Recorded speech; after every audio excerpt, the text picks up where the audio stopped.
Hello, my friend. So good to see you after a while. Yeah. So I want to apologize for my absence, but most of the things that we were, the reason we were absent is mainly for good reasons. So first of all, as you know, spontaneously I went to India to meet Lamalina. So we spent a lot of time together, and it was beautiful and lovely. And then I came home to my daughter's wedding, which was also wonderful, and we had a very good time. So we resumed the teaching now. So I hope that everybody is very in their own element and are very happy. And, we're very happy here because the war ended and most of the hostages got back. We still have four dead hostages that are not coming back, but we're looking forward to see them soon home.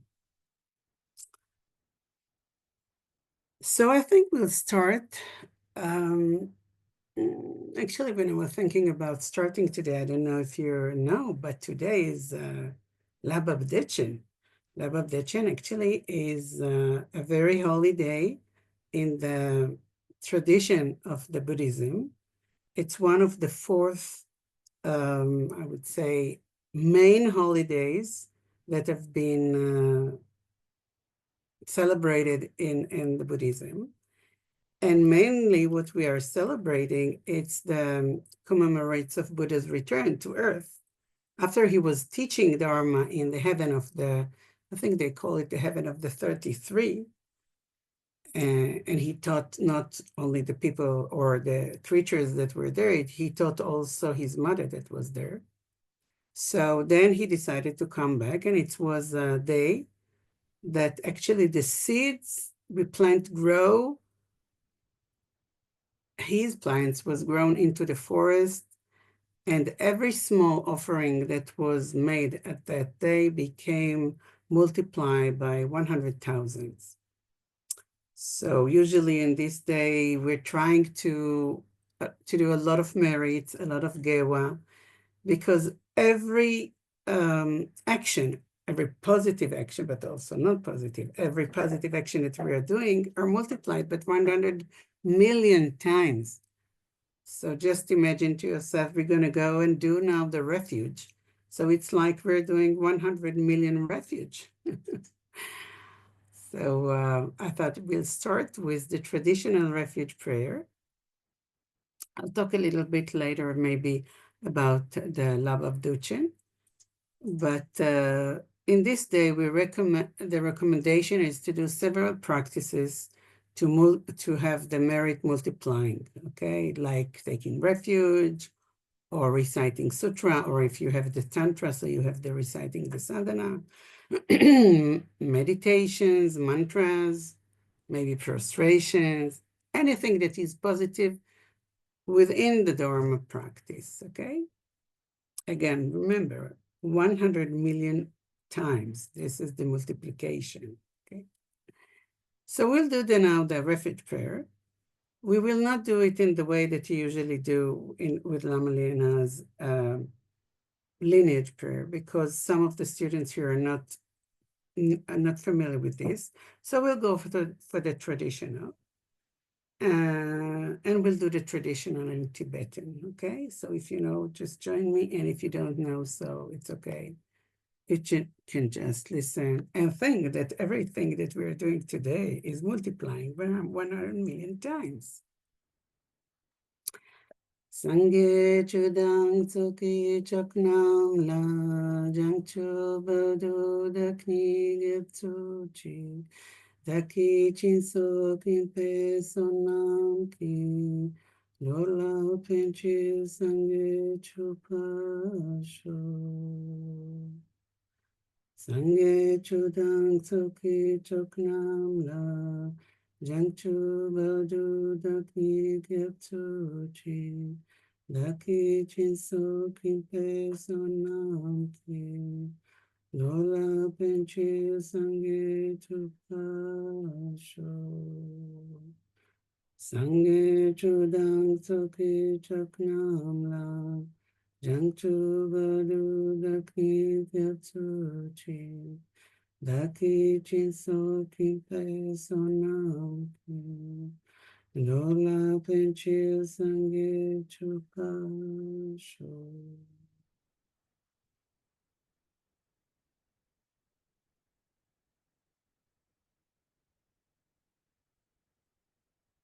So I want to share with you some of the things that we did in India. It was very beautiful. Lamalina is still in India, actually. I think she leaves by the end of the month. So if you still have the chance to go there, so you're most welcome. So we were meeting with her. She was staying in her cave, and she was very happy to be in India. As you may know, because she shared, this is not a secret, she didn't feel good. She was taking medicine, and then they changed the medicine, and she had some kind of, I don't know, side effects of those medicine. But she's very happy now. So she went to the doctor, and now she's got back to her cave, and those who are there are having the chance again to come and meet her in her cave. This is a very unique environment to be in her cave. And actually, I wanted to share with you a teaching that I asked her to give us. And she gave us on the day that the war ended, the war in Israel ended. So I hope that I will be able to share that, because you know that I'm not so good in those.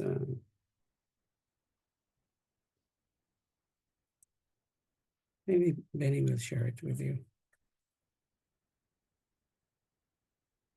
Should I send it to you to the WhatsApp? Benny?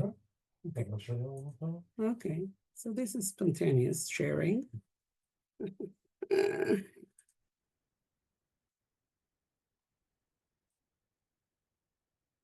It's not long, but I hope that you will be able to feel it and have this. And also, when I went there, spontaneously, everything was spontaneous back then. So I asked her about a specific retreat that I was giving instruction from Lama Glen Mullen, which is one of my teachers. I hope that you received it so you can prepare them. And that was a Chulen retreat. I asked her if should I do the Chulen retreat, and she was very happy about that. Actually, she prepared me a cave from one of her friends there. But for various reasons, I didn't do it in the cave, but I did it in my apartment. And if you are not familiar with this, so Chulen retreat is actually a retreat that made that done with the sadhana of the white Vajrayogini. Okay. Not many of you may know white Vajrayogini, and this is actually a fasting retreat, but not a fasting, not a totally fasting, but you live on those chulin peels. The chulin peels are the extract from flowers that have made it of peel, and then you live on 2 or 3 peels a day. Okay, so I did it for 5 or 6 days.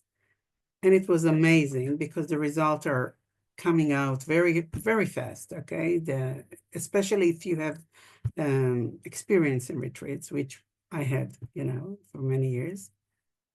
So, and something very interesting happened there spontaneously.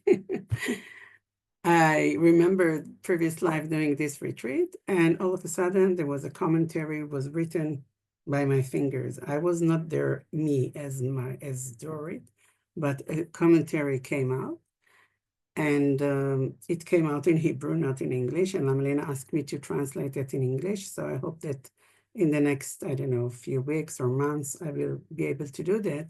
So for those of you who will want to do the Chulen retreat, so we will have a very elaborated Chulen commentary that came out from nowhere.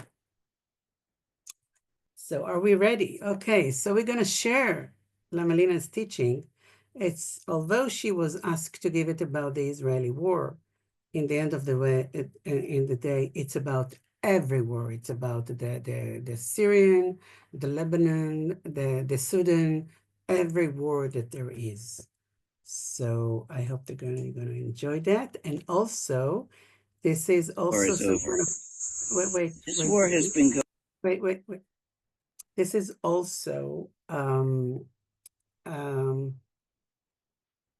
opportunity to look at her cave. She sits now outside of her cave on the balcony. By the end of this teaching, it's a short teaching, but by the end you will see I also took picture of the surrounding, where she is, where is the balcony.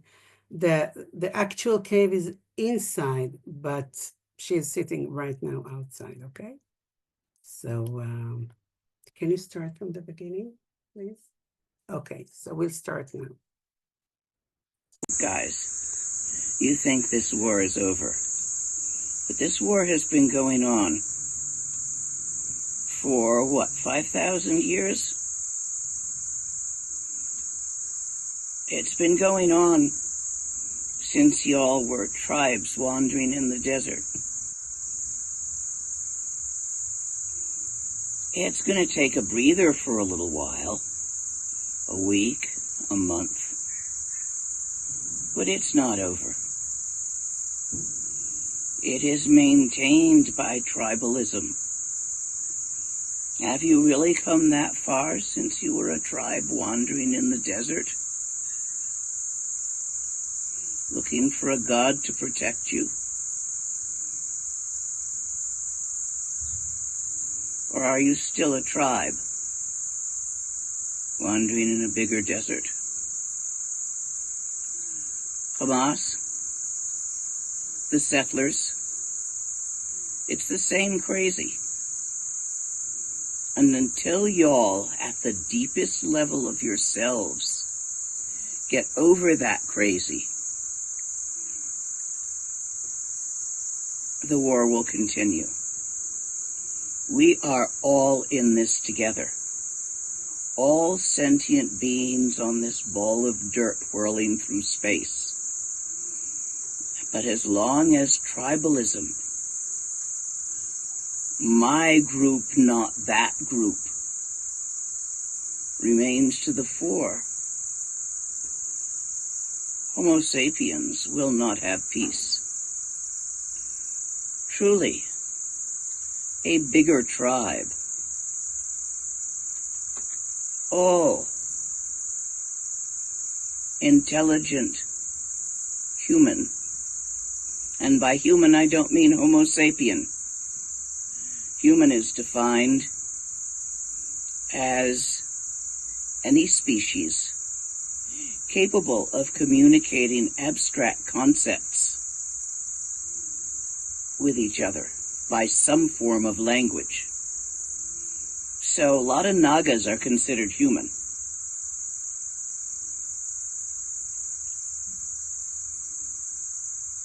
It's a really mushy borderline between human and the gods, as in La.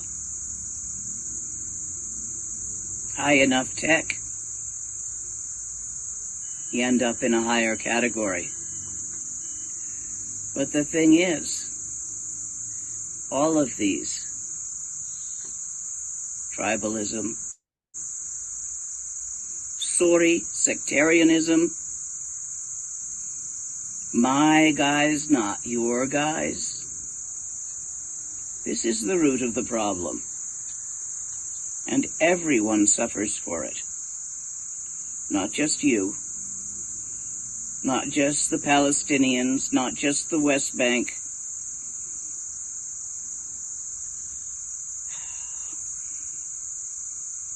The Americans have a particularly bad case of it right now.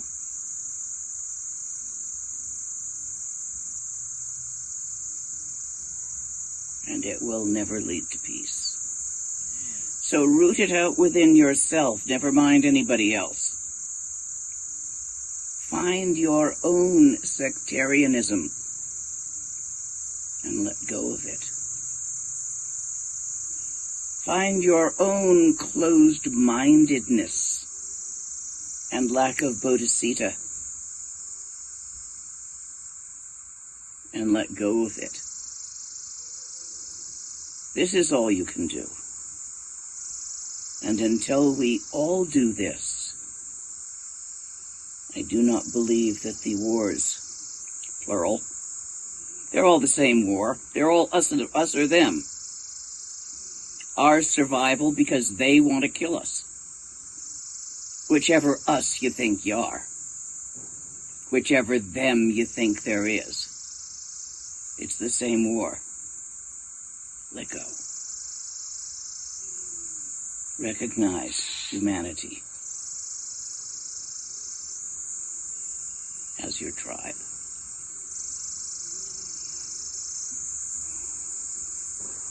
And that's it. Thank you, Lola. And let's see if that worked. Oh, Tish Julie. No, Ben, no. Sure. Julie.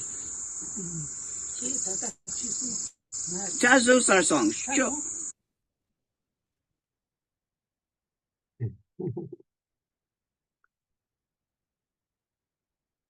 Okay, so I think we had a very good experience here to learn what's going on, right? So I hope not only the words were projecting to you, but also the feeling behind that. The fact that while being there and saying all those words that were so touching, she was in the state of mind of being in the state. I hope that you could feel that. And also, this is how she lives when she's there. I mean, she used to live there like 50 years in the same cave. But you see, the nuns of the Tibetans, the nuns, the yogis, the yoginis, they're coming to visit her. She invite them. We sit on the balcony, we drink tea, the butter tea. She made me do the butter tea. She taught me how to do the butter tea, the Tibetan butter tea. So if you want, I can make it for you now. So, so I hope you had a good taste of what does it mean to be in the presence of Lama Lina, because that's how it goes. You ask a question and all of a sudden you receive an answer. Or you just tell a story, like, for example, do you know, Lama, that today that was declared that the war in Israel was over? Really? Let me think about it. And then, whoop, all of a sudden there is a teaching coming out. So, and I think that this is a great opening to the subject that we are going to deal with it today. So just because we had a long break, so I'm gonna sum up some of what we're doing here today, and we'll continue with this teachings that we have received later on. So as you remember, we are in the course of the Psychology of Tantra, and what we were trying to do during the course is that to try to understand how Tantra works on one hand, on the other hand, how we as a Westerners, I know that most of you are here Westerners, and most of you are Tantric practitioner, maybe all of you, how we deal with that and how Tantra can help us make the transformation that we are actually trying to do in our mind. So we're not diving too much into the psychology, the Westerner psychology, but we do bring some issues up because we are Westerners. Although we sometimes think that we try to be something else, we are Westerners. I know that Lama Lina, for example, since she was living with the Tibetan for 50 years back there in the cave, now you know the cave, her cave. So she refers herself as, I'm not Westerner anymore, I'm Tibetan, because she dreamed in Tibetan, she was thinking in Tibetan, she lived there, and she actually was immersed in the culture, the Tibetan culture. And then I think that this is an amazing opportunity because she gives us sometimes a definition or the borderline between what is the Dharma and what is the culture, because sometimes we are confused with the Dharma and the culture of the Tibetan culture, because the Dharma was given to us by the Tibetan teachers, but they brought with them the Tibetan culture. So basically what we have now is a Tibetan culture on one hand. On the other hand, we have the Westerner culture that we are part of it. And what she helps us to do is to make the differentiation between what is the Dharma and what is the culture. And this is also has to do with the subject of our teaching today. So we started with the origins of Tantra. I didn't go over that in this course, but in my YouTube channel, you can see all the teaching that we had on the origins of Tantra, but also not only the origins, but also the definitions and all the hardcore that has to do what is Tantra and why we practice Tantra and all kind of classifications of Tantra that we are practicing. And then we started to go over the understanding what's happening within the Tantra. Last meeting, we have covered what we called, or what Rob calls the vessel. I just want to remind you, or those of you who were not here, Rob Priest, Lama Rob Priest he is one of my teachers, and he was my psychotherapist. And he taught me everything that I know about the Buddhist psychology. And I recommend to read his book again, The Psychology of the Buddhist Tantra, if you have not read it yet. So this is a very elaborated book. We are going in a different way, but we are following what I have received with him from there. So after we understood the origins of Tantra, we also understood why we need to become what we call a stable vessel, a stable tool to accommodate the Tantra. As I told you, I've seen too many of my friends, my colleagues, and others that were not my friends or colleagues, but I met them in different occasions, that were not stable, especially diving into deep retreat.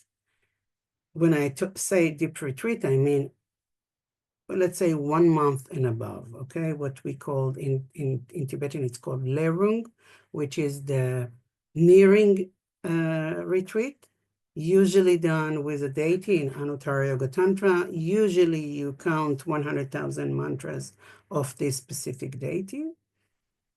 And if you are not stable from psychology point of view, you might come out from this retreat with a lot of issues. What we call issues in the Western psychology might be either neurosis, or even sometimes I've seen people that goes into the psychic, into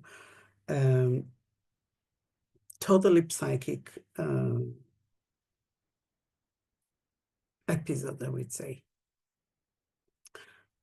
So I don't want to frighten you and to give you some kind of fear, but and what we did in the last classes that you might want to watch them is we try to define what does it mean to become stable tool, stable vessel, how to contain the Tantra, how to work with Tantra in the right manner. So now we are going to dive into a very, I would say, controversy subject, which is the role of the teacher. The role of the teacher, the role of the guru, the role of the lama. I'm not sure that we're going to cover that in one class, but at least we're going to enlighten some issues that has to do with it.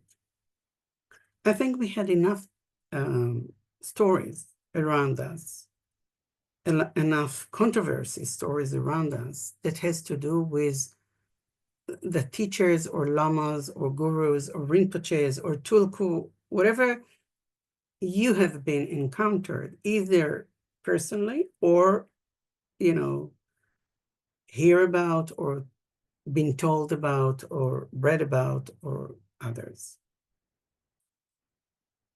The thing is that we're tackling this issue within the Tantra is because we want to emphasize the importance of the role of the teacher in Tantra.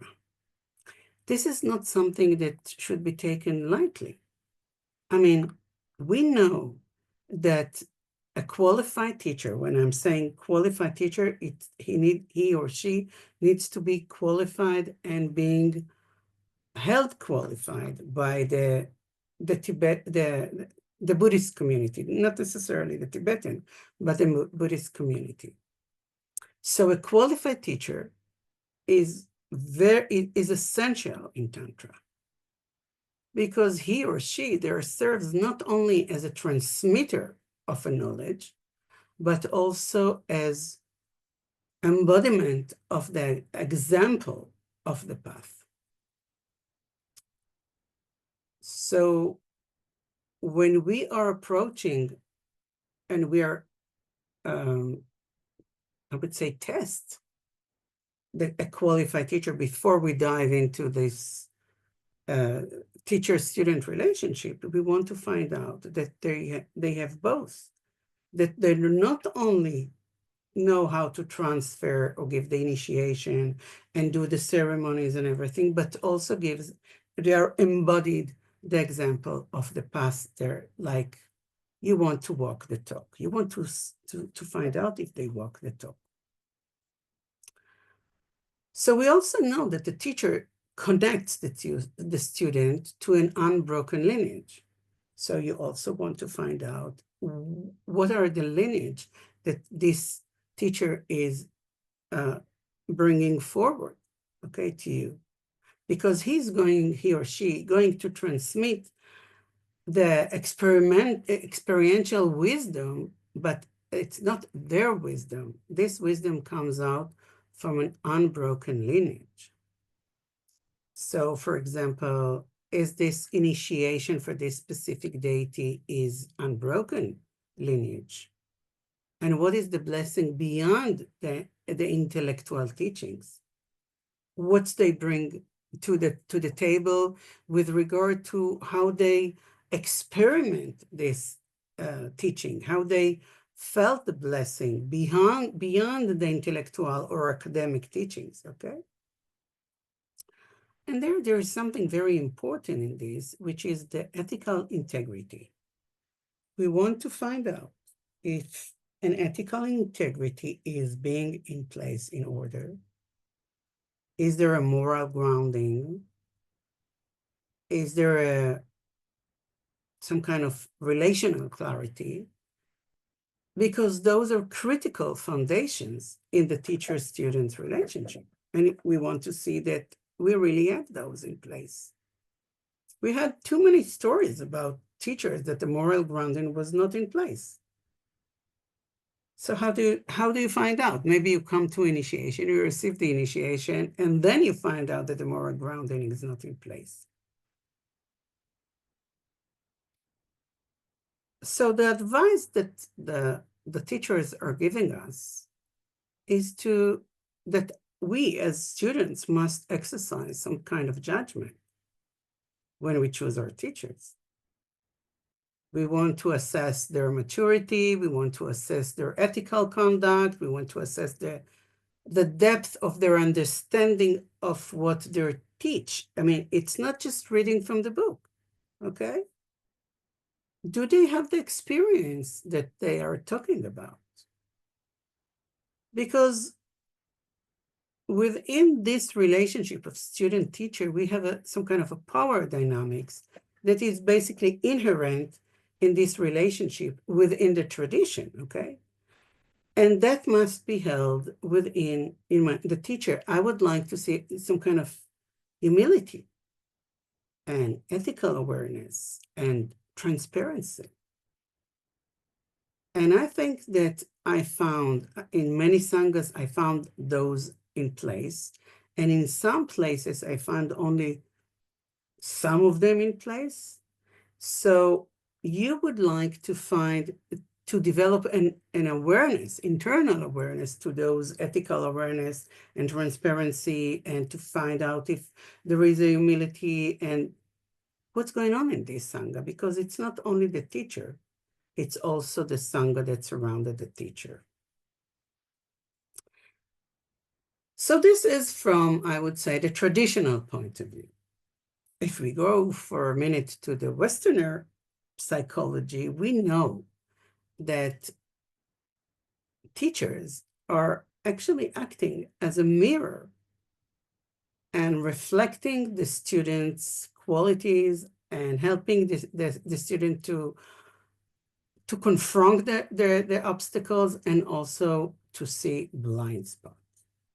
Now, as a Westerners, we often struggle with some kind of hierarchical devotional aspect. And, we have issues with our parents or with our teachers or with some kind of hierarchical, I would say, authority. So we bring it to the table because here in this relationship that we have with the teacher, this is part of the traditional way that we are expect to be followed, right? I remember you already know, I was a rebellion, being a rebellion child, a rebellion adolescent, a rebellion adult. Until now, I'm not following the right, I would say, this is in quotes, what is expected from a Westerner grown-up woman, okay? I question almost everything. Luckily, I have few teachers now that when I question them, they're so happy because they're not afraid to be questions, okay? Because not only the question, but also I'm not taking for granted anything that is given to me. But we're not all the same. Most of the people I know in my clinic, most of the people, we're trying to please our parents, to please our teachers, to please our friends, to please our spouses, to please our children. So now we are going into a relationship that has to do with student-teacher under the umbrella of devotional aspects of the guru role in our life. And that's require also cultural translation, because from the Tibetan point of view, the devotional was part of the issue. And now we are, as a Westerner, most of us are not so devotional, although we like to please, but we are not so devotional. So that a translation and a psychological understanding needed to be made here, okay? So, for example, if we have some kind of transmission, okay, we have transmission from the teacher, from the guru, and it is something that extends beyond formal instruction to do that or to do that. Like, for example, go into retreat. I'll give you an example that just pop into my mind now. I told you that I spontaneously wrote a commentary, right? So that was written in Hebrew. And then Lamalina said, I want you to translate it into English. I was thinking about that. And I said, it's not about the efforts that needed to be the translation. It's why? What I'm going to do with that? In English, I mean. And I didn't mean to do anything with it in Hebrew as well. That was written by my fingers, by some kind of channeling, and I didn't mean to do anything with that. And then all of a sudden, one of my teachers that actually encouraged me to do the children and gave me teachings about that, which is Drupal Changwala and his Lama Glenn Mullen. They were very happy about this commentary that was written. And I said, what I'm going to do with it? And then Lamalina said, you're going to have to teach it in the future. So what is a rebellion mind doing? What do you think? I'll think about it, which is never the right answer to give your teacher. I'll think about it. Now, Lamalina knows me well to know that I do have to think about it. Okay, I have to process things. When she asks me to do things, I have to process that. This is not a disrespectful manner. This is coming from a process that I want to make sure that if I'm going to do something, it's going to be from the right motivation, not the usual Westerner, especially a very competitive mind that I used to have when I was, in the high-tech companies, when I used to work there. I want to make sure that the motivation is in the right place. So yes, I'll have to think about it. Because if I will not think about it, they might come out some kind of result that not only they will not benefit people, they might harm them, and especially myself, and I will not be able to teach anymore. And I had this in the past. I thought that devotion is to do whatever your teacher tells you. And I did a lot of things. But then I'm not so proud of that because I thought that I was doing, the right thing, doing what my teacher told me to do. So you see, there is a dilemma here. So diving into the subject of devotion, what does it mean to be devoted? What does it mean? Is it to jump in to do whatever your teacher is telling you what to do? Or you want to think about it? Now, there is a story that Lamalina always tells about, I guess that some of you know the Milarepa and Aropa stories that, and Tilopa, that, all I think the 12 exams or something like that, that he was going through a lot of tests that his teacher gave him. And one of them was to jump from the roof, okay? One of them was jump off the roof. As I remember, Lamalina is telling the story that one time she and Wangdo Rinpoche, her Lama, were on the roof somewhere, and he asked her, what would you do if I'll tell you to jump from the roof? So she said, first of all, I will ask you if you mean it metaphorically or you want me actually to jump from the roof. And then secondly, first she said, I will try to understand if I understood your Tibetan right. Okay, maybe I didn't understand what you were saying. And then I will ask if you meant metaphorically or you asked me to do it in the right way. To follow your order. And then he said, okay. And then she said, and if I think that you meant not metaphorically, if you meant that I will do it the actual jumping, I will do that. But I will find out what did you mean. And then she said, okay, he told me now, okay, now you're ready to teach. So what does it mean, devotion? And there is no question about Lamalina devotion to Wangdo Rinpoche. She was staying with him in the caves, which are not easy way to live, believe me. I was there in the caves, okay? And I was doing, in a different time, I was doing a retreat there. It's not easy environment, although they have electricity and water now. Back then, they didn't have even electricity and water, okay? So it's not easy.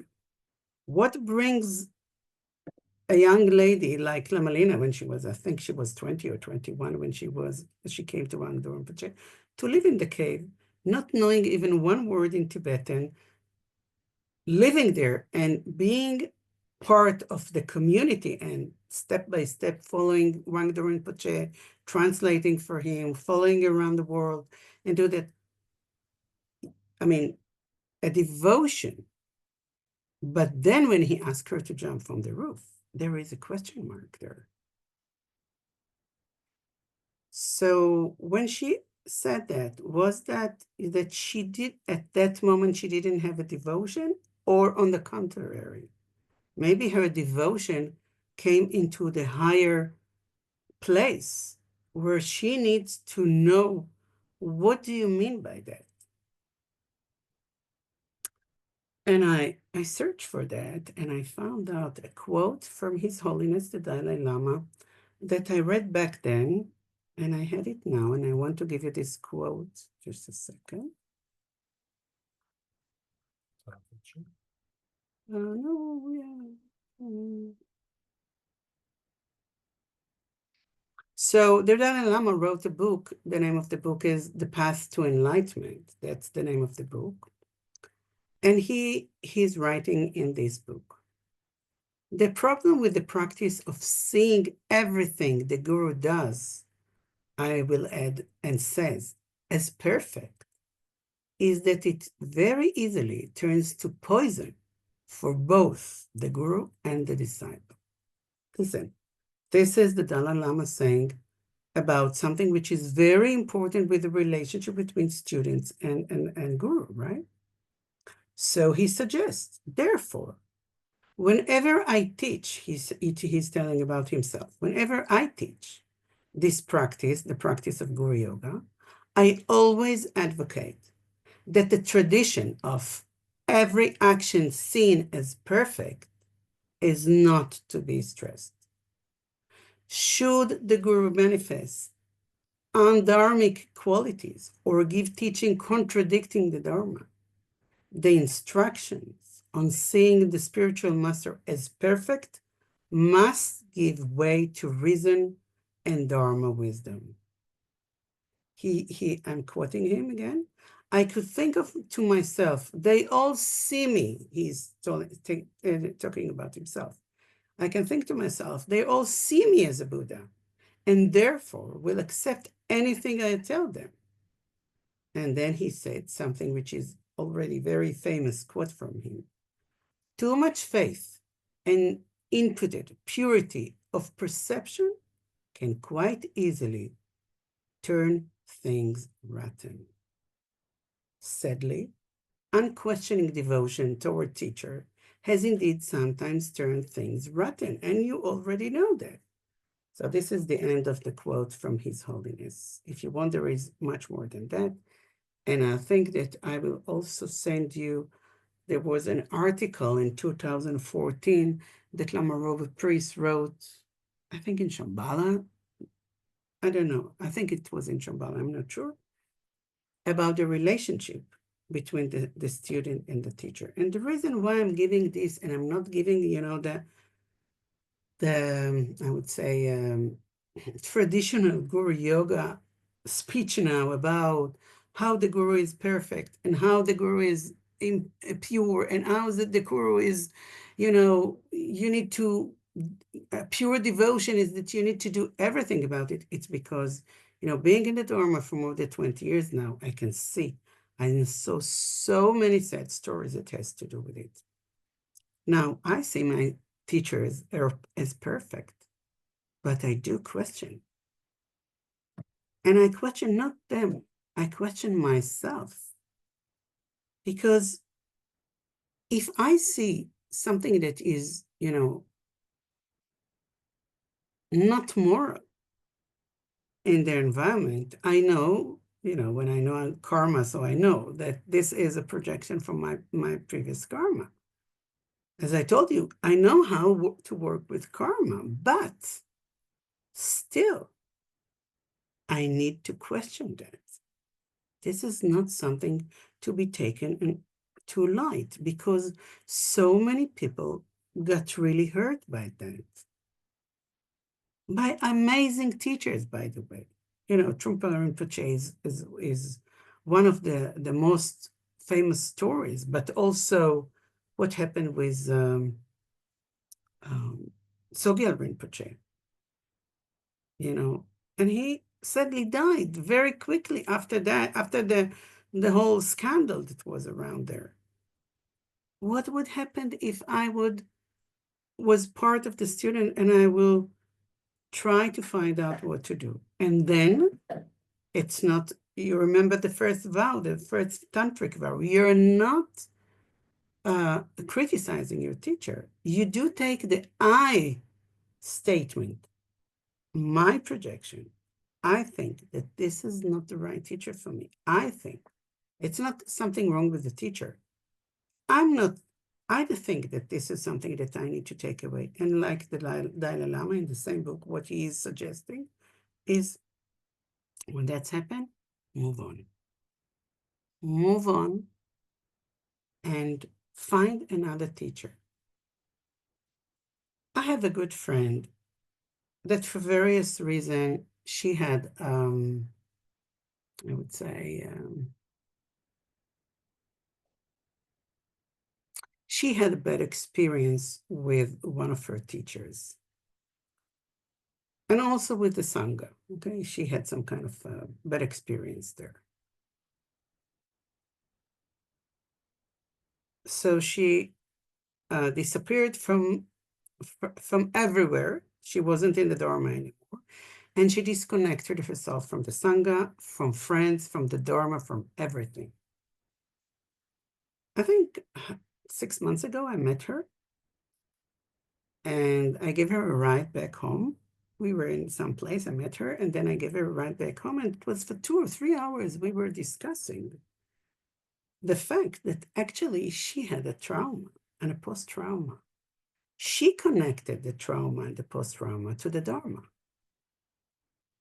And we were talking, and then we were able to disconnect Pavlovically, okay, psychologically, Pavlovically, disconnect the trauma from the Dharma because she cannot have a trauma from the Dharma. She had a prerequisite for this trauma, and something happened there in her private life. And that was labeled on the Dharma. She didn't want to hear anything about the Dharma anymore. She said, I don't want to hear about Dharma. So I was very happy to see how she got engaged with one of my teachers and she came back to the Dharma because she's an amazing practitioner. I remember back then she was not only back then amazing practitioner, she is an amazing practitioner. But when it took a few hours to disconnect the connection that she did, that's how trauma works, by the way, that she did between the trauma that she felt during this time that she was going through a very specific private issues with the Dharma. It had nothing to do with the Dharma. Dharma cannot traumatize you. So, but she lost the Dharma for 10 years. 10 years. It's a long time. She was very young there, and her meeting the Dharma was amazing because you saw how she was in previous lives, a very she was a yogini practitioner, and for 10 years she was disconnected from the Dharma. Now, look at yourself. See, what about those stories that you have about that? And see how you're dealing with the teacher-students relationship. We're not ending this conversation. I would like to give you some time for questions because I know this is a very hot topic. I don't want you, please, when you talk, when you speak, you can raise your hand if you want to ask a question, but please do not mention any name, okay? When you want to talk about a teacher, don't mention any name, don't mention the name of the the Sangha or the name of the tradition and everything. You can discuss it and try to put it in I statement, okay? What you felt, not what the teacher is, the Sangha is, or whatever. So I know that this brings a lot of questions. So I don't see the hands goes up yet. So no questions? That's interesting. Okay, Joanna, the brave girl. Uh, I think an issue getting initiations and doing even retreats over Zoom, the issue is the difficulty of forming a good relationship with that teacher, and especially as a tantric teacher. And I feel like I've failed in being able to do that for one of my teachers. And I realized there were opportunities a couple of times that I could have gone to see him physically and didn't. Well, it's a little bit of a hike to get there, but so I think on my part as well, I was not as forthcoming maybe as I should, but I still feel devotion, for that teacher. But I know that that teacher doesn't really have a relationship with me, or I with him, other than through that what's happened in the initiations and retreats. So, how do I deal with that? That's my question. Well, the amazing opportunity that came up with the COVID was being able to participate in so many teachings and initiations that until Zoom came up to our life we were very obliged to meet in person and to travel along very far away in order to meet to receive initiation or to meet a teacher. But as you said, and it's really true, this is very remote relationship. It's like, could you, I don't know, become a lover with someone via Zoom? I mean, a relationship is a relationship. Now, what I think is that, we do have teachers like Lamalina, that she is very much, she took a vow, by the way, that nobody will be in between her and the students. And she has thousands of students. So what she does, it's that she's doing, the Zoom groups. Unfortunately, now that she was traveling in Europe and then in India now, she was holding that, but she will resume that when she comes back to the US. I think it will be sometime in December. So what happened in those Zoom? It's so interesting to see. I'm participating in all her Zooms. As a student, you can participate only in one group. But what happens, it's amazing. You have an opportunity to ask the teacher a personal question. Now think about it. Now try to imagine to yourself that you're going to her cave. Now you know her cave. You sit with her, you see her on her chair, on her armchair, and you ask her a question. And she gives you the answer in the Zoom, like we're doing now. This is a rare opportunity to receive this relationship between the student and the teacher. Now, I want to ask you the question because I'm coming back to you. You raised your hand to ask me a question. Have you ever raised your hand to ask the teacher, your teacher, a question? And did you receive that? Yes. Yeah. So you have a not as personal. personal. No, just not a personal question. No, I don't feel. I guess I haven't felt open enough, and I have actually been with Lamalina in her groups and asked her, and she's wonderful. Oh, yeah, you're right. But this teacher, I guess I need to be braver, maybe be more forthright. I sent a couple of emails. There was no reply, which really kind of devastated me. Then I realized he has no idea who I am and or where I'm from or That's anything. not true, by the way. No? Now Oh, you have, now you I have, made an assumption. Yeah. you have an assumption. Now, when Mhm. I see the teachers that I'm dealing with, Mhm. they not necessarily know my name. Mhm. They not necessarily know my story. I never told Lamalina my story. Who am No. I? Where do I live? I mean, she knows that I live in Israel. We discussed that, but I never told her where I grew, what I did. When she sees you, when you ask her a question and you raise your hand and she sees you, she doesn't see Joanna. She looks and she sees your aura. She sees your channels, although this is a Zoom, and she replies to what she sees now. And I'm specifically emphasizing now, and I'll tell you why. Because Mhm. our aura is changing all the time. Our Mhm. channels are changing all the time. And when you ask a question, that means that you're open up to receive what she's gonna give you. And she sees where you are and she gives you the answer what you need now.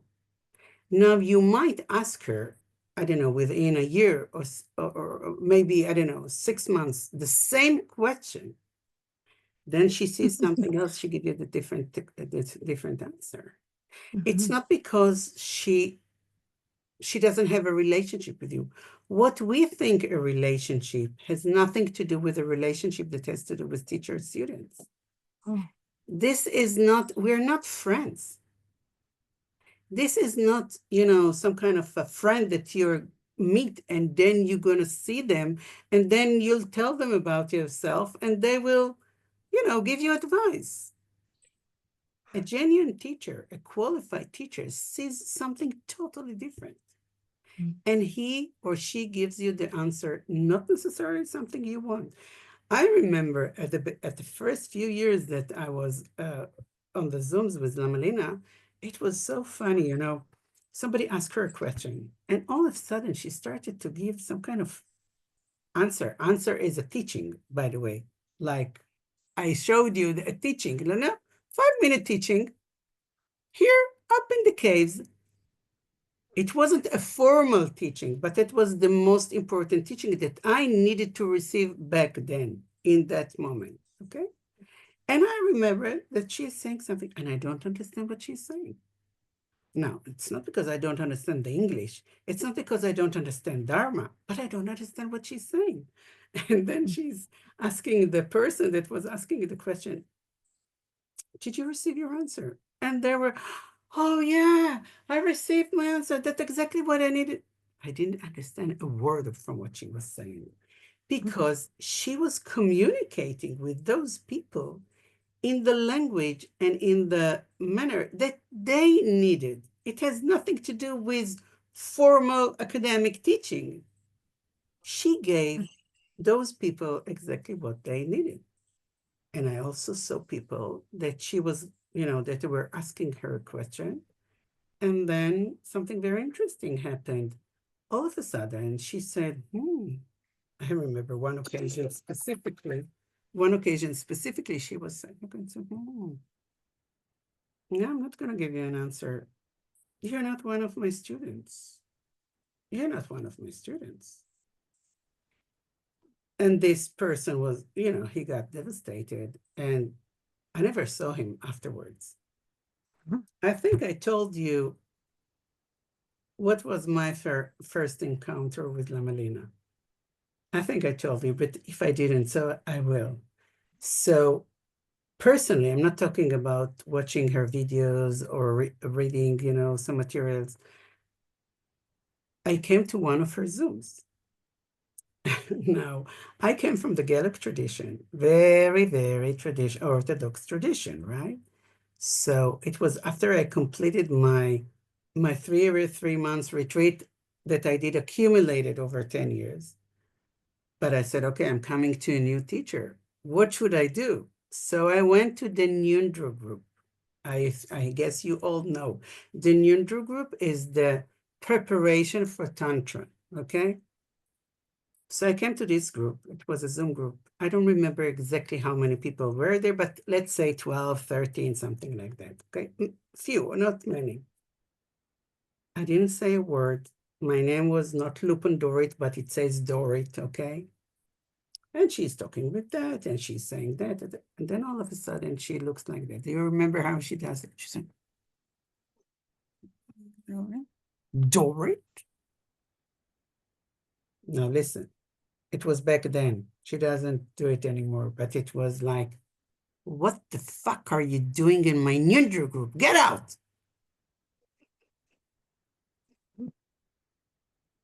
No, that was the first encounter with Lama Lina. And I was like, I froze. I didn't know what to do. And then she said, you can stay until the end of the meeting. After a while, she said, you can stay until the end of the meeting, but then go to Tantra. No, she doesn't know me. She doesn't know anything. I never heard her talking to anybody like she spoke to me. Never, okay? Not only in this occasion, some other occasions as well. What do you think happened there? It took me a while to understand what's happening there.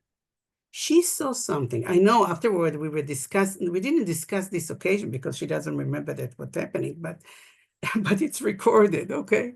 But she told me after maybe a couple of years afterwards, she said, you know, when I asked her something, she said, oh, you were my student for so many eons, you know, so many lifetimes. Now, I didn't know that. She saw that. She saw something that I didn't know. Now, really, what did I think to myself to come after I practiced 15 years the Tantra and doing the long retreats and silent retreat and isolated retreat? What did I think to come to the Nyundru group? From channel point of view, not from intellectual point of view. And then I knew right away that she is a qualified teacher because she saw something that I never said. I never wrote to her. I never spoke to her. What did she, to what she replied?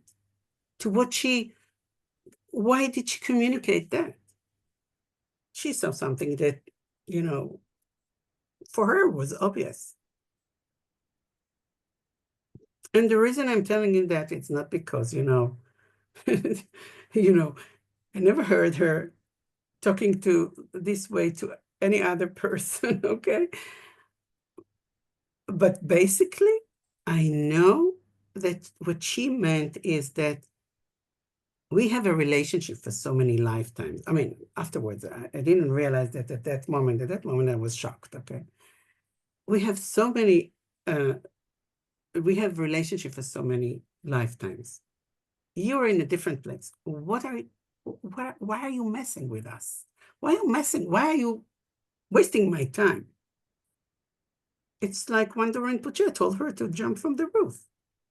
Now, the thing is, because I was shocked, I didn't leave the group. She said, go out from my Zoom group. I didn't leave the group. I didn't, because I was shocked, not because, you know, I didn't want to do it. And then she softened that, you know, but just imagine to yourself.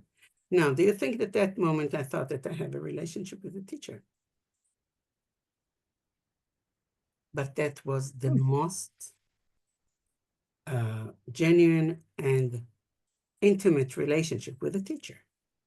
Now, how many students will take this opportunity, this incident, or this experience that happened there, and to see that as an intimate relationship with the teacher?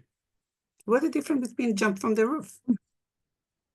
So I guess that until you will be open up enough to accept being jumped from the roof or being expelled from the Zoom.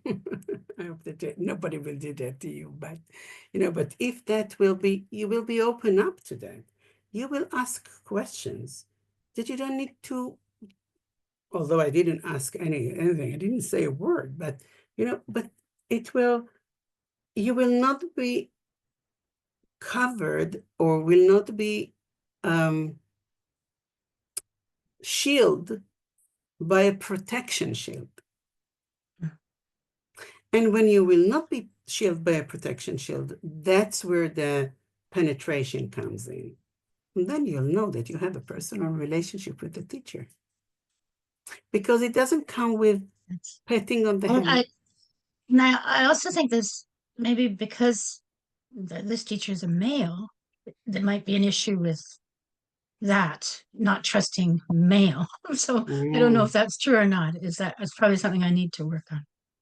Anyways, thank you. That's very good. You said that you feel that you did ask La Molina questions. So do you have this issue with La Molina? No. No. So this is No, but I don't feel like I can be a close student of hers, but I feel she's open. Like I go to her tantra groups and ask questions and she answers me and I feel heard and part and it feels very good. Yeah. Good. Yeah. But Okay. Yeah. So do we have another question or we can sum up? No more question. Wow, I was thinking that this subject will bring a lot of question because, unless you're all shocked, which is okay. Sure, I'd like to ask a question. Wait, who is that? I cannot see. It's Marguerite. Can you I'm raise sorry. your hand? For some reason, I can't do it because I'm set up as a co-host. For some reason, I don't know why, but I don't have a hand thing. Okay. I can see you now. I can see you now. Okay. Yeah. I'm sorry about that. It often does that. I don't know why. Then he put you as a co-host. Okay. I don't know. Who else? Anyway, it's how it shows up. So anyway, my question is that a long time ago, I had quite a number of wonderful teachers who were quite well known also, but they also turned out to be among the famous ones that had some moral issues also. And so over time, I've really shut the door. Like it's kind of like I was really young then too. And I really just kind of have had this maybe like little opening of fondness and connection. I still really respect them in so many ways. But recently, I've really seen in my practice where having that door that closed, it kind of blocks the flow of the lineage, like the power that could come. But I notice when I practice and if I'm really open to these teachers then and think of them, who've all passed, but nevertheless, I notice this sort of like fear of pollution. And also the stories, they just niggle at me. It's like I can't quite, I'm not sure what to do with that.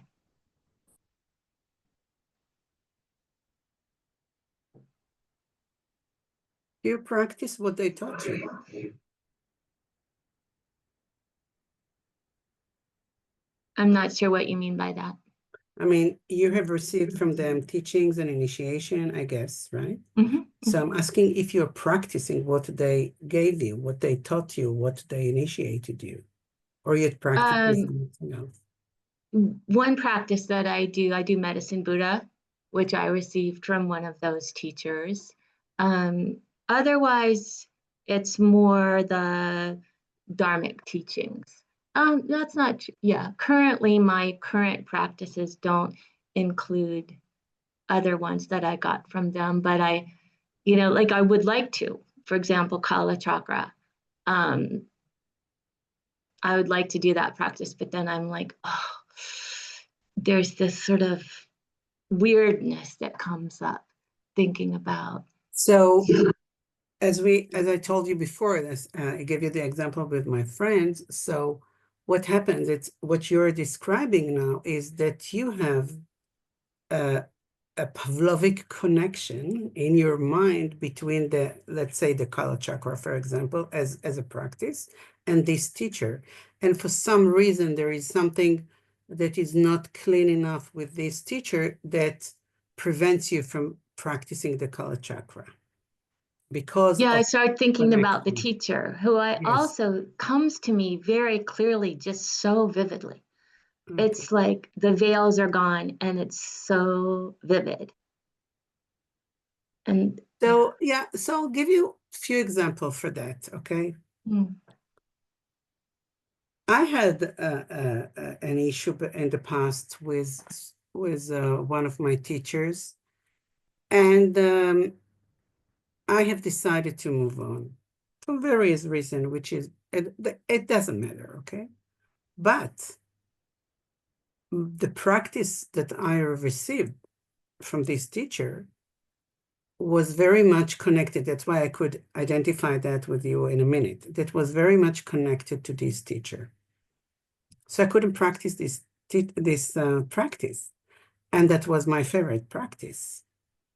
So as you remember, I worked with Lama Robert Priest as my psychotherapist. And he said to me, you know, the only thing I can give you is that I'll give you the advice that once His Holiness gave him, Lama Robert Priest. He said to him, take the sadhana, put it on the upper shelf, tell the sadhana and the deity, which here is the Kala chakra in your case, that currently you're not able to practice that, but you will come back to that. Now, that's what Lama Robert Priest told me, and that's what I did with this specific practice. Because I couldn't, I had to work to overcome the post-traumatic in order to open up the connection that I had with the practice and the teacher. So that's one advice that worked for me for a while, because what I did is I started to practice other practices with other teachers, and I liked it very much. But then at one point, I had, like, I missed this practice. And I tried to do this practice again, and I found out that the connection between the practice and the teacher is no longer exists. So there was a time that, you know, sometimes we say times heals, right? But very importantly, I never criticized this teacher. I always was very gratitude towards what was given to me by this teacher, okay? I was very gratitude until this day. I think that who am I now and what I'm doing is very much because of this teacher. So, and whenever there was, I don't know, discussions about, you know, that and that has to do with the teacher, I just cut it. I never participated. Not only that, I always try to help other people in my Sangha to see, you know, the good, the bright side, the good side of what they have received from this teacher. So it might take time. But when you see the connection, try to see that, okay? yes, thank you. And also, this is the advice that I have received from Lama Priest that was received from His Holiness, okay, in a different occasion. I think I can give you a higher answer to that, okay, because this is a very practical answer. You know, in the end of the day, when you were practicing Anuttara Yoga Tantra, when you practice Medicine Buddha, you're not practicing Anuttara Yoga Tantra, but when you're practicing Kala Chakra, it's Anuttara Yoga Tantra. I don't know what other practices you do, but when we practice Anuttara Yoga Tantra, in the end of the day, we find there is some kind of understanding, experience understanding that there is no external teacher.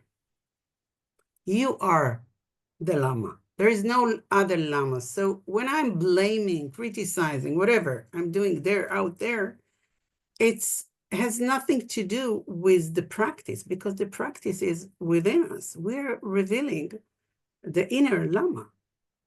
So when you're doing some kind of criticizing or judgment or whatever to the external guru, so what you do is actually you're blocking.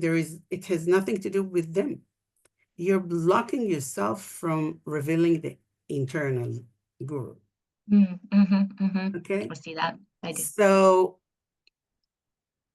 when you catch yourself, when you have the mindfulness that you catch yourself, having this feeling, notion, some kind of feeling, some kind of a rejection, and it doesn't matter. Stop that, not because you want to be a good girl, not because you are, following the vows, not because it's not nice. It's because you're blocking yourself from experiencing the realization of the non-dual. So if you understand that, it's your agenda. It's not an external agenda. It's your agenda to block that, to block the criticism. If you want to continue to develop and to find the non-dual and to find the inner Lama, there's no other way. Okay? So practice Kala Chakra. It's an amazing practice. Very hard one, by the way.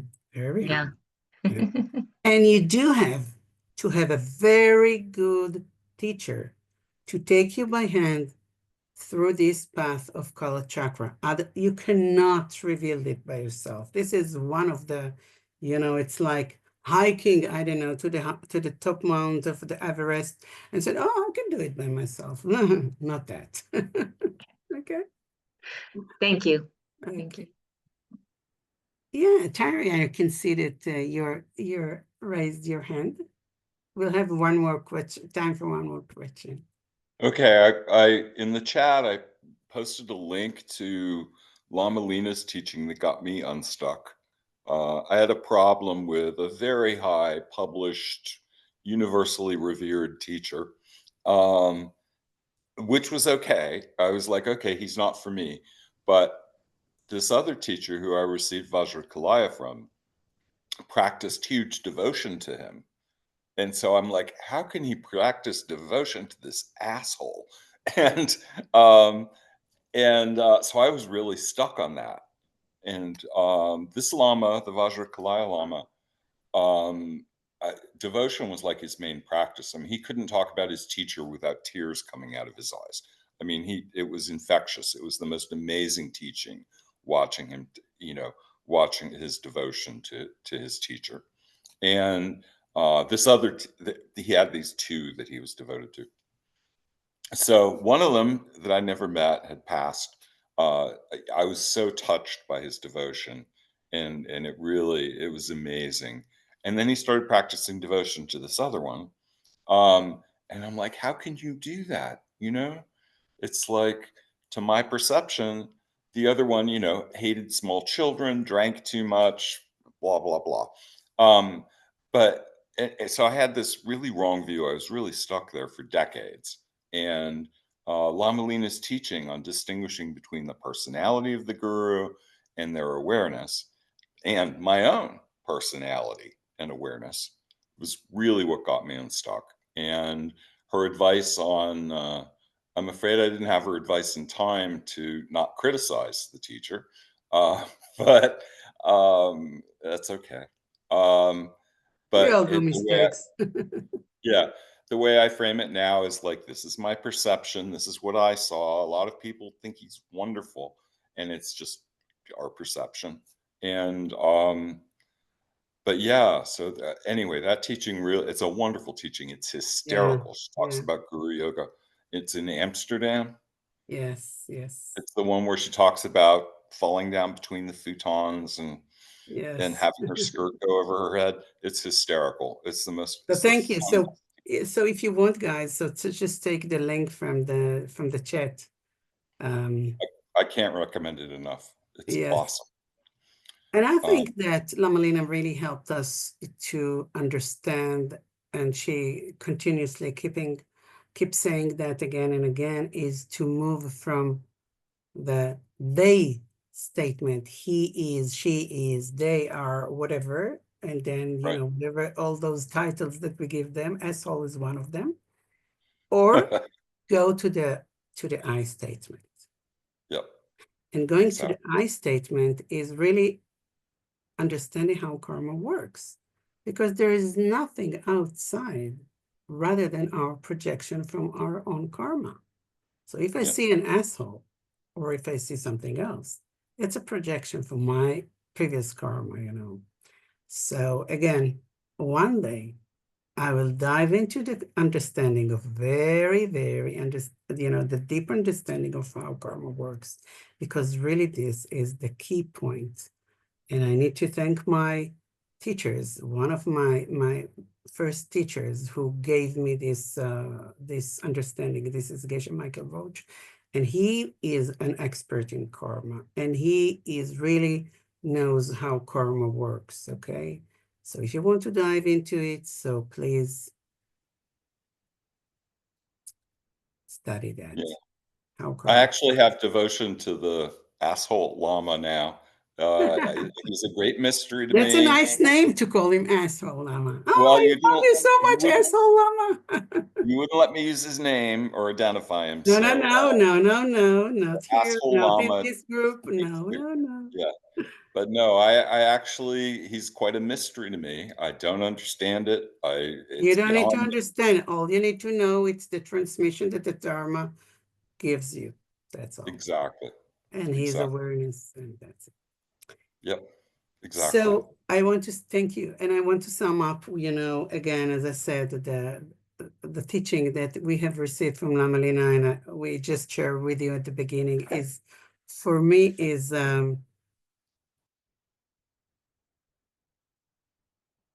it's some kind of experience of, how relationship with your Lama works. I shared with you this, and I also shared with you how she threw me out from her Dharma group, right? So, both stories, and yes, so, and if you're a Dzogchen practitioner, right now we are in the tantric group, but if you're a Dzogchen practitioner, samsara and nirvana are the same. So is there a difference between this one and this one? It's up to you how you perceive that, right? How you project it and how you perceive it. So let's dedicate this class to the health of all our teachers, to their prosperity, to their long life, to their ability to continue to teach us, to their ability to continue to bring us the transmissions, the initiations, all the good things that bring us, regardless of their personality. Okay, it has nothing to do with the personality. It's just about the Dharma. So let's dedicate that. Gewadi Nyurdudan Chechi Sahanam Mopasho.